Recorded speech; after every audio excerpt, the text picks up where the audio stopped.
상속받을 때 시가로 신고를 해두면 나중에 양도소득세를 절세할 수 있다는 거 방법 아십니까?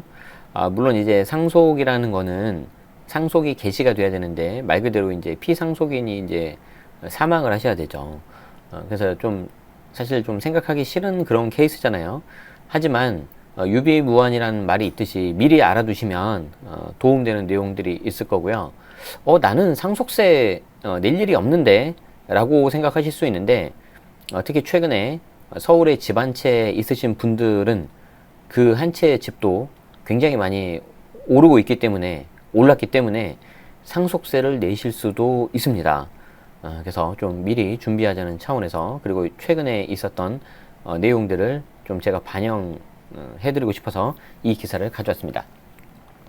자, 출처 밝히고 보겠습니다. 한국경제에서 가져온 기사고요. 노경목 기자님이시네요. 2021년 10월 4일자 그리고 이제 10월 5일날 수정을 했네요. 한번 보도록 하죠.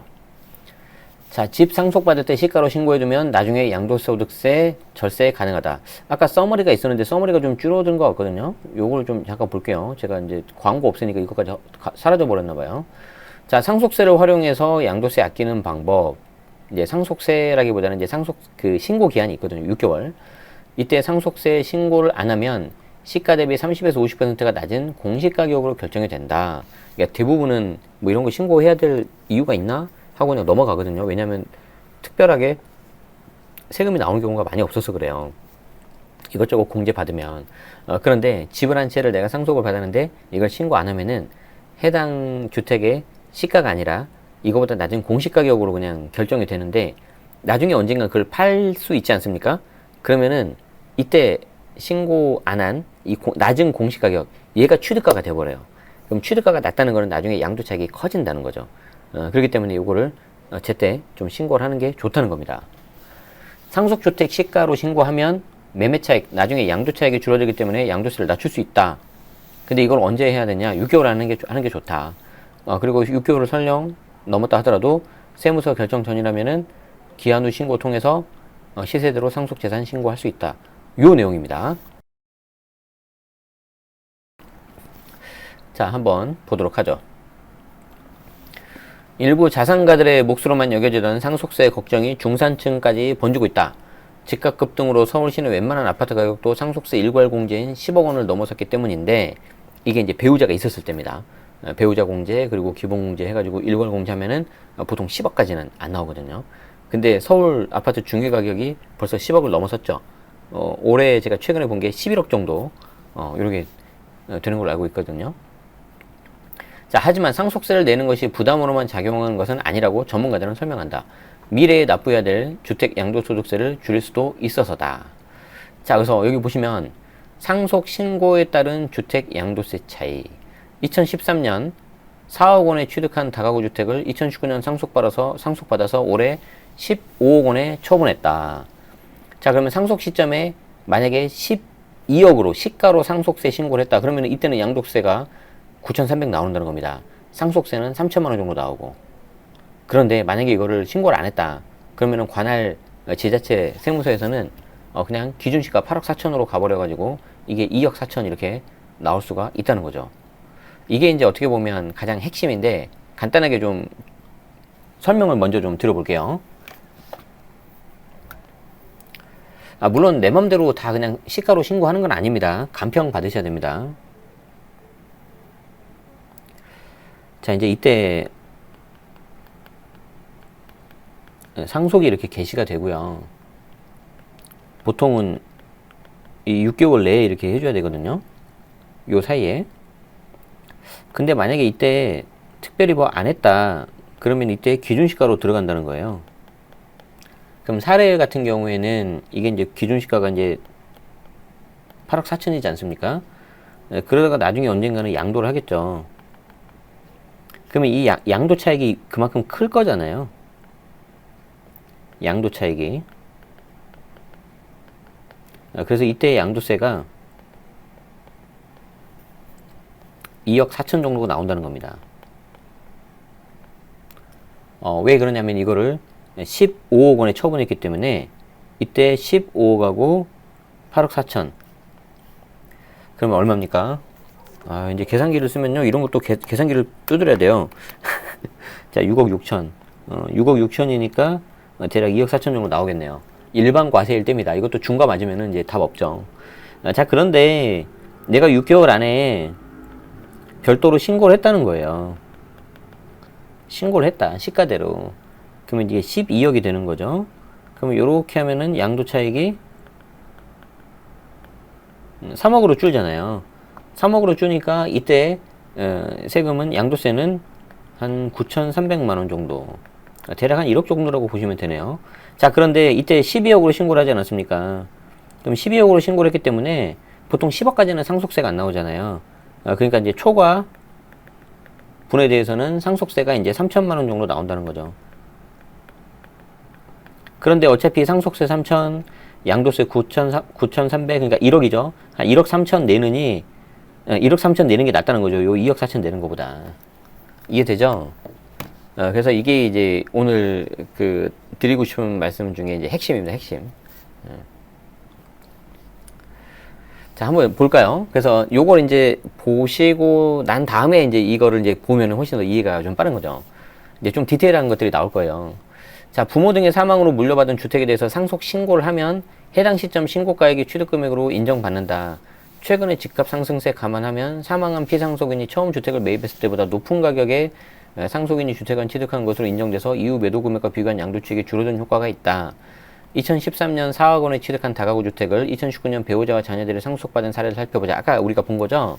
배우자는 해당 주택에 같이 살았지만 자녀는 별도 세대고 협의 분할로 자녀가 주택을 상속받았다. 자, 이런 경우도 있습니다. 같은 다가구인데 호씨를 다르게 하고 이제 별도 경제 공동체로 이렇게 해가지고 할 수 있다는 거죠. 자, 2019년 당시 주변 시세는 12억 정도였는데 공시가격은 8억 4천이었다. 공시가격 기준으로는 상속공제액 10억이 안 넘으니까 신고하지 않았고 상속세도 안 내는데 이걸 나중에 15억에 팔게 되면은 양도채액이 무려 6억 6천까지 가버리니까 양도세가 2억 4천이나 나온다는 거죠.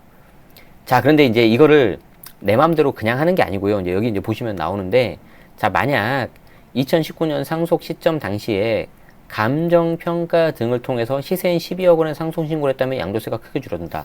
그러니까 이제 내가 이거를 뭐 부동산 같은 데를 가서 아니 주변에 다가구 비슷한 거 보니까 12억 정도 팔리던데 나는 그냥 12억으로 신고할게요 라면 거는 안 된다는 거예요. 감평을 받아야 된다는 겁니다. 물론 여기 감평을 받았을 때 수수료가 들고요. 제가 알기로는 최소 2군데 이상 받아야 돼요. 2군데 이상 받아가지고 그거를 평균가를 내가지고 신고를 해야 됩니다. 왜냐하면 특정 하나만 하면은 뭐 그러면 안 되지만 약간 좀 내가 아는 쪽으로 해가지고 야 좀 이게 높게 좀 해줘. 약간 이렇게 좀 할 수가 있잖아요. 그쵸? 그렇기 때문에 감평을 2군데 이상 받아야 됩니다. 자, 그렇게 해서 결과가 해봤더니 12억이다. 그러면은 감평 수수료 좀 차라리 내가 내고 12억에 하고 그리고 상속세 그냥 10억 넘었으니까 내가 한 3천만 원 정도 상속세 그냥 내는 게 나중을 위해서 좋을 수 있다는 거죠. 다른 재산이 없었다고 가정할 때 상속세는 12억에서 공제액 10억을 뺀 과표 2억에 대해서 3천만 원 정도를 내면 된다.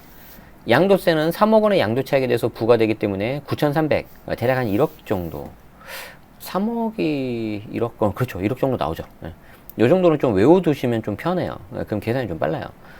상속세와 양도세를 합친 금액이 1억 2,300이니까 신고하지 않았을 때 내야 될 양도세, 이게 좀 표현이 좀 그렇긴 한데 신고하지 않았다기보다는 그냥 가만히 놔두면은 알아서 그냥 기준시가로 해버리거든요. 그래서 이제 요 했을 때 1억 1,700만 원보다 양도세보다 무려 1억 1,700이 적다는 거죠. 그러니까 1억이 왔다 갔다 하는 거예요 지금. 이정섭 세무사님은 일선 세무서에서는 상속세를 신고하지 않은 경우 상속세가 나오지 않은 범위라면 굳이 거래 당시에 시가를 찾는 대신 현재 시가 대비 30에서 50% 낮은 공시가격으로 결정해 보는 경우가 많다. 그러니까 이것도 약간 좀 경우에 따라서 좀 다른 것 같아요. 이 세무사님 표현에 의하면. 왜냐하면 그렇지 않아도 이게 상속이라는 게 이게 누군가 돌아가시는 거잖아요. 그리고 이제 경황이 없어요. 그리고 이 신고 기한이 6개월인데 다시 뭐 거기에 대해서 말씀드리는 것도 좀 그렇고, 그리고 이제 그런 와중에서 뭐 세금 내라고 하면 좋아하시겠습니까? 그래서 이제 그냥 뭐 특별한 경우 아니면은 그냥 공시가격으로 결정한다는 거죠. 그래서 이제 이런 경우가 많은데, 만약에 세무서에서 확인해서 결정하기 전이라면 기한 후 신고라는 게 있어서 당시 시세대로 상속재산을 신고하고 이를 바탕으로 양도세를 신고하는 게 좋다라고 조언을 하셨네요. 이게 좀 뒤늦었지만 아직 뭔가 결정돼가지고 나한테 뭔가 온 게 없다. 그러면은 그때는 뒤늦게라도 좀 세무대리인 도움을 받아가지고 이거를 이제 시가대로 한번 신고해보는 것도 해볼만 하다는 겁니다. 자, 다주택자도 활용해 볼만 할 거냐? 자, 이미 2채 이상의 주택을 소유하고 있는 다주택자라면 상속받는 집의 시가를 높게 인정받는 게 유리할 수 있다. 왜 그러냐면 다주택자에 대한 규제가 강화되면서 상속세율이 양도세율보다 낮을 가능성이 높기 때문에 예를 들어서 상속세는 10에서 50%인데 양도세는 1가구 2주택이라면 최고 65, 1가구 3주택은 최고 75까지 가거든요. 그래서 상속세율이 좀 더 낮다는 거죠, 상대적으로. 그래서 어느 정도 차라리 상속세를 내더라도 상속에 따른 취득가치를 높여놓는 게 나중에 이후 처분 과정에서 내야 할 양도세를 줄일 수 있다. 똑같아요. 아까 1주택이신 분도 똑같고 다주택이신 분들도 결국에는 올려놔야지 나중에 양도 차익을 좀 줄일 수가 있다. 다만 양도세는 양도 차익을 기준으로 부과되지만 상속세는 공제 한도를 웃도는 상속세자 전체에 대해서 과세 표준을 설정하는 점 주의해야 된다. 세율은 양도세가 높더라도 세금을 적용하는 과표 전체는 상속세 쪽이 클 수 있다는 거다. 각자 사정에 맞춰서 세무 전문가의 도움을 받을 수 있다. 받을 필요가 있다. 이게 무슨 말이냐면 좀 말이 어려운데 이렇게 생각하시면 돼요. 자, 예를 들어서 이렇게 상속재산이 이렇게 A, B, C, D, E 이렇게 여러 개가 있다고 하겠습니다. 이렇게. 그렇게 해서 이렇게 해서 상속이 된 거 이렇게. 그리고 이제 이걸 이제 상속받은 상속인들이 있지 않겠습니까? 그래서 이제 갑, 을, 병, 정. 그래서 여기는 뭐 A를 받았고, 을은 B를 받고, 병은 C를 받고, 정은 정이 많아서 뭐 D하고 E를 받고, 뭐 이럴 수 있잖아요. 자, 그러면은 나중에 이 갑이라는 사람이 A를 A-로 이렇게 양도를 했을 때, 이때 이제 요 차익에 대해서 세금을 내는 거 아니겠습니까? 자, 그래서 이제 요 차익보다 요 상속세율이 좀 더 낮으니까 뭐 이걸로 좀 해는 게 낫지 않겠냐라는 그건데, 방금 그 기사에 나온 내용은 뭐냐면 이 상속세는요, 이 상속이 되는 요 재산 전체에 대다가 한 방에 때려버려요, 세금을. 이걸 뭐라고 했는데 제가 까먹었어요. 전체에 대해서 이렇게 때려버리거든요. 상속세 과세에 대해서. 그러니까 당연히 이 재산을 다 더해버리니까 그에 따라서 과표가 커지겠죠. 그리고 과표가 커지니까 세부담도 이렇게 커질 겁니다. 그래서 그런 것도 비교를 해보고 내가 상속세, 내가 시가대로 해서 낼지 말지를 결정해야지 무조건 시가대로 하는 게 좋다 이거 아니라는 거예요. 자, 이해되시죠? 그래서 좀 그 부분이 이제 그렇게 나온다라고 생각하시면 됩니다. 자, 1주택자가 집을 상속받아서 2주택자가 됐다. 그러면 상속주택 특례를 적용받아서 원래 보유한 기존 주택을 처분하면 비과세 혜택을 받을 수 있다. 자, 상속받은 주택을 먼저 팔면 과세되지만 5년 이내에 처분하면 중과가 아니라 일반 과세에 따른 세금만 내면 된다. 그래서 5년이라는 게 중요한데 이제 요게 또 좀 쏠쏠할 수 있어요. 자, 이거는 제가 이제 강의할 때도 굉장히 많이 드는 사례인데 이 경우는 좀 여러분들이 해당되시는 분들 분명히 계실 겁니다. 그래서 오늘 잘 오셨어요. 요거 내용만 잘 아시면은 그래도 꽤 많은 금액 세이브 할 수 있습니다. 자, 여기 보시면 자, 부모님 이렇게 있고요. A집이 있습니다. 그리고 이제 이렇게 자녀가 있는데 여기는 이제 B라고 하겠습니다.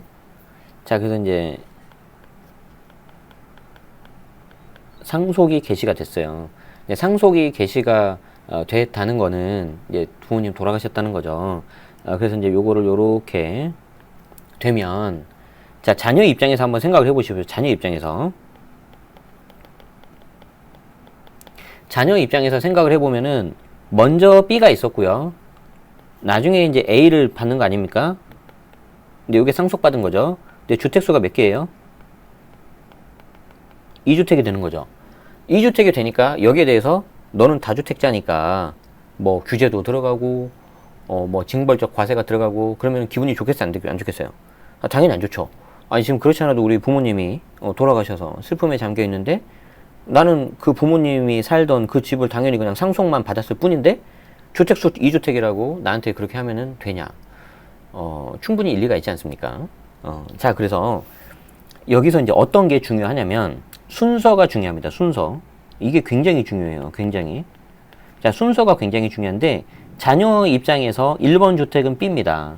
좀 헷갈리실 수 있겠네요, 여러분들. 죄송합니다. 그리고 2번 주택이 A가 되는데요. 자, 자녀 입장에서는 내가 원래 살고 있던 집은 이 B였고 이 A는 부모님이 돌아가셔서 어쩔 수 없이 받은 주택이잖아요.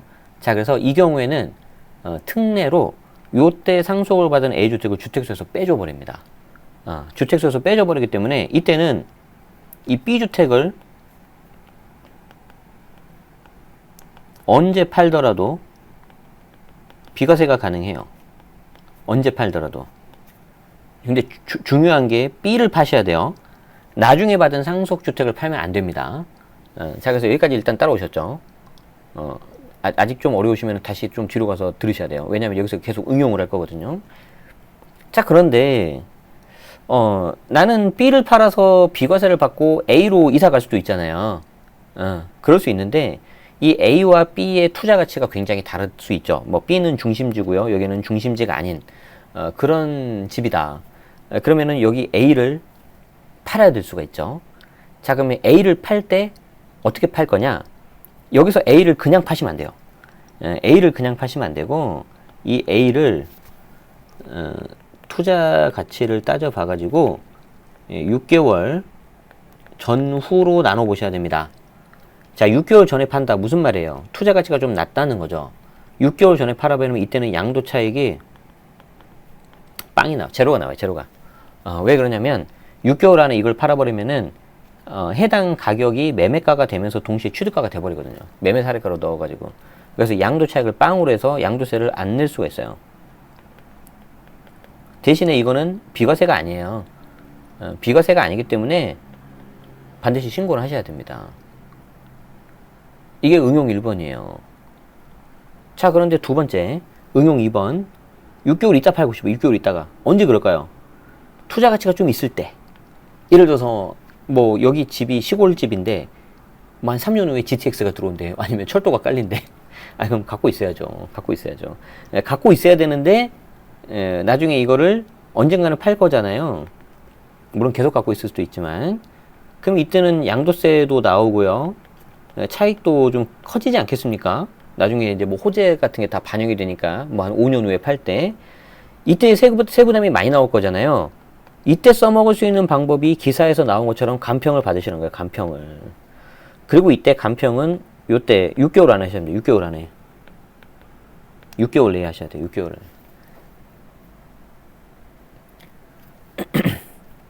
지금 잘 따라오고 있습니까? 여러분들 표정이 막 초집중하고 있는데 자, 다시 봅시다. 부모님 A집, 자녀 B집. 근데 나는 B에서 살고 있는데 부모님이 돌아가셔서 A가 쏙 하고 들어왔다. 그러면은 요 A는 어쩔 수 없이 받은 주택이기 때문에 주택수에서 빼준단 말이에요. 그래서 B를 그냥 팔고 내가 A로 넘어가면 언제든지 팔더라도 얘는 비과세를 받을 수가 있어요. 자, 근데 이거는 B하고 A가 비슷하거나 B의 투자 가치가 더 낮을 때 그렇게 하시는 방법이에요. 만약에 B가 중심지고 강남에 있는 거고 A가 시골에 있는 거다. 그럼 팔면 안 되죠. 자, 근데 A를 팔 때 그러면은 둘 다 끌고 가면 상관이 없는데 언젠가 A를 팔고 싶다. 그러면 다시 또 이거를 또 A의 투자 가치를 따져봐야 된다는 거예요. A의 투자 가치를. A의 투자 가치를. 그래서 이게 투자 가치가 낮다. 그러면 6개월 안에 던지셔야 되고요. 좀 높다. 그러면은 나중에 던지셔야 되는데 이때 간평을 미리 받아 놓으시는 게 기사에 나온 것처럼 양도 차익을 줄일 수가 있다는 겁니다. 아시겠죠? 예. 뭐 이제 그 신고할 때는 그때는 좀 세무사님 도움을 받으시는 게 좋겠어요. 혼자 하지 마시고 그 수수료 아까워하지 마시고 그러면서 좀 전반적인 상담 받으시고 신고 대행까지 맡기시는 게 저는 좋다고 생각을 합니다. 관련된 내용은 우리 명사초청 특강 같은 거 할 때도 제가 한번 우리 세무사님들 실무하고 계시니까 한번 제가 여쭤볼게요. 자, 그런데 아직 안 끝났어요. 우리가 아직 안 끝났어요. 아직 안 끝난 게 뭐냐면 잘 봐요. B하고 A가 있는 상태에서 이 A가 A를 먼저 팔았는데 이 A가 만약에 조정대상 지역에 있는 거일 수 있잖아요. 이때는 조정대상 지역에 있는 거라면은 상속받은 지 5년 안에 팔면 중과 배제가 된다는 거죠. 그래서 이때는 중과 배제를 피할 수 있는 또 하나의 어떤 꽤 괜찮은 재미있는 방법이 나올 수 있다. 자, 그리고 이제 여러분들이 또 많이 헷갈리시는 게 뭐냐면, 이거하고 비슷한 것 같지만 다른 게 있어요. 약간 다른 사례예요. 내가 만약에 상속으로 A를 받아요. 이때도 순서가 중요합니다. 그리고 나중에 B를 취득을 해버려요. 내가 상속으로 A를 받아요. 그리고 나중에 B를 취득을 해버려요. 그럼 이때 B를 팔면은 비과세가 되나요? 요 상속받은 주택은 빠지니까? 안 그래요. 왜 그러냐면 지금 원래 다시 케이스로 돌아와 보세요. 내가 B에서 살고 있는데 상속된 걸 받아서 어쩔 수 없이 2주택이 된 거잖아요. 이 경우에는 법에서 좀 봐주겠다는 건데 이미 이 사람은 주택이 없는 상태에서 상속받은 걸 A를 받아버렸어요. 그리고 나서 하나 더 샀다? 이거는 어떤 투기 수요라든가 그렇게 볼 수 있다는 거죠. 그래서 특별한 경우가 아니라면 이 경우에는 그냥 비과세 못 받아요. 어떤 특례에 해당되거나 어떤 그런 요건이 아니라면. 그래서 이거 하나 좀 조심하십시오. 오늘 뭐 그냥 완전 꿀팁 완전 대방출인데 분위기 좋으니까 하나만 더 할까요? 자, 방금 제가 했었던 사례를 잘 보세요. 제 지인 사례인데요. 저와 이제 함께 근무하셨던 그 부장님의 사례입니다. 이분이 이제 어떻게 했냐면은 제가 이제 이분이 이제 모친상을 당하셔가지고 예전에 이제 이때도 이제 문상을 갔죠. 그리고 나서 이제 저는 이제 퇴사를 하고요. 그리고 나서 이제 이분이 연락이 오신 거예요. 이렇게 퇴사는 지웁시다 이거 별로 중요한 거 아니니까. 퇴사가 아니라 이제 요때 이제 6개월이 지났죠. 그러니까 상속이 개시가 되고 6개월이 지난 거예요. 그리고 이제 이 부장님한테 연락이 온 거예요. 저한테. 그래서 이제 저한테 연락을 하신 거죠. 잘 지내냐고. 네, 잘 지내고 있습니다. 어쩐 일이십니까? 했더니 상속받은 주택을 팔아서 형제들끼리 이제 나눠 가지려고 뭐 아파트인데 그 집은 조금씩 가지고 있는 게 좀 애매하잖아요. 그래서 그냥 팔고 현금만 시켜서 그 현금을 그냥 나눠 갖기로 했다. 그랬다는 거죠. 근데 왜 이렇게 양도세가 많이 나오냐는 거예요. 별로 오르지도 않았는데. 자, 그분이 6개월이 지나서 상속받은 아파트를 매도를 하셨어요. 딱 보니까 어떤 생각이 들어요. 6개월 넘어버렸죠. 6개월 넘어버렸으니까 특별한 경우 아니면은 얘는 상속받은 거니까 얘는 그냥 세금 나와요. 근데 이 세금을 줄이고 싶으면 어떻게 해야 돼요? 요 6개월 안에 요때 팔았어야 되잖아요. 근데 이때 못 파신 거죠. 이때 못 파신 거죠.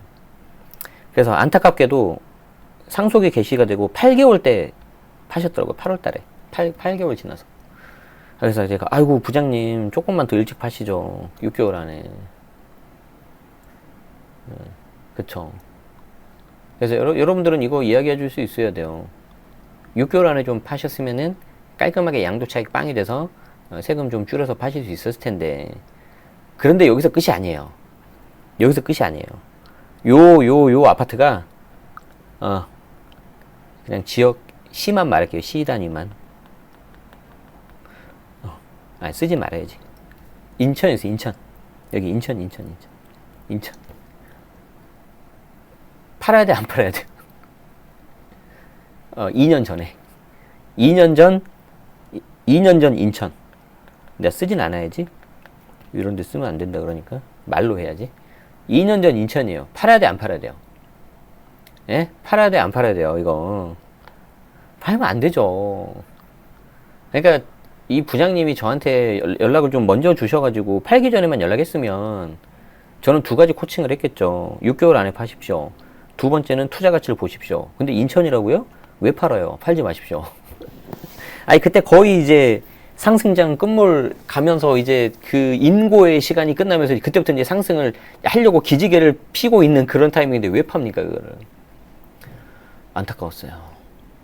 그래서 여러분들은 반드시 이 절세도 좋지만 이 절세는 무조건 이 투자와 연계가 돼야 됩니다.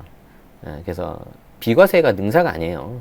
그래서 비과세는 내가 그냥 하다가 되면 그냥 얻어 걸리는 거지, 이걸 내가 어떻게 해서 잘 투자를 하고 잘 굴리고 자산을 굴릴까, 이렇게 생각을 하셔야 됩니다. 그 과정에서 그냥 뭐 비과세 되면 고마운 거고, 중과 피하면 땡큐인 거고, 그냥 가끔 중과 나오면 그냥 장렬하게 맞는 거예요. 그냥 국가에 세금 좀 내고.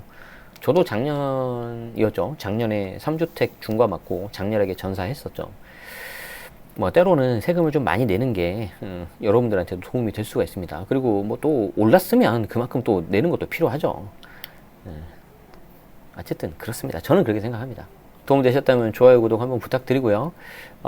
특히 이제 상속 증여 같은 경우는, 특히 이제 상속 같은 경우는 어떻게 내가 이게 그걸 받냐, 이런 것도 민법적인 것도 잘 보고 하셔야 되기 때문에 꼭 요즘에 변호사님들도 많이 하세요. 그래서 전문가 도움을 좀 받으셔서 대략 이런 게 있구나라고 생각을 하시면 좋겠고, 너무 제 채널을 읽는 내용 막 맹신하고 그러지 마십시오.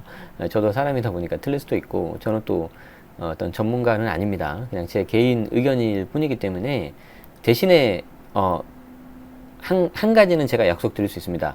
이 내용을 알고 어떤 세무사님이라든가 변호사님하고 상담을 하시면 분명히 도움은 되실 겁니다. 그 세무사 상담료 시간으로 다 하잖아요. 그 시간 안에 여러분들이 최대한 많은 거 물어보시고 여러분들 문제를 해결하셔야 되는데, 이 내용들을 알고 상담을 받으시면 분명히 돈 번다고 저는 생각합니다. 그래서 상담 잘 되시면 그냥 댓글 하나 남겨주시면, 제가 제 멤버십 가입 안 하고 제 강의 안 들어도 되니까 댓글 하나 남겨주시면 저는 정말 감사할 것 같습니다. 그게 사실 제일 보람돼요. 네.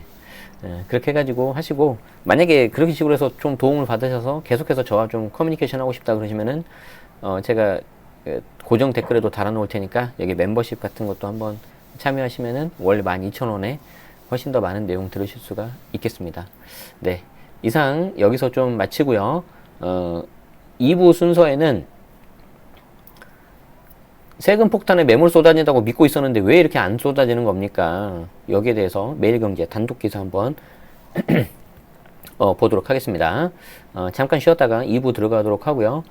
영상은 두 개 기사를 좀 나눠서 별도로 올리니까 그렇게 참고해 주시면 좋겠고, 라이브 참여하시는 분들은 계속 계시면은 해당 내용 들으실 수가 있습니다. 이도저도 다 귀찮으신 분들은 멤버십 가입하시면 전체 풀 영상을 다 보실 수가 있습니다. 네, 오늘도 함께 해주셔서 고맙습니다. 잠깐 쉬고 또 뵙겠습니다. 고맙습니다.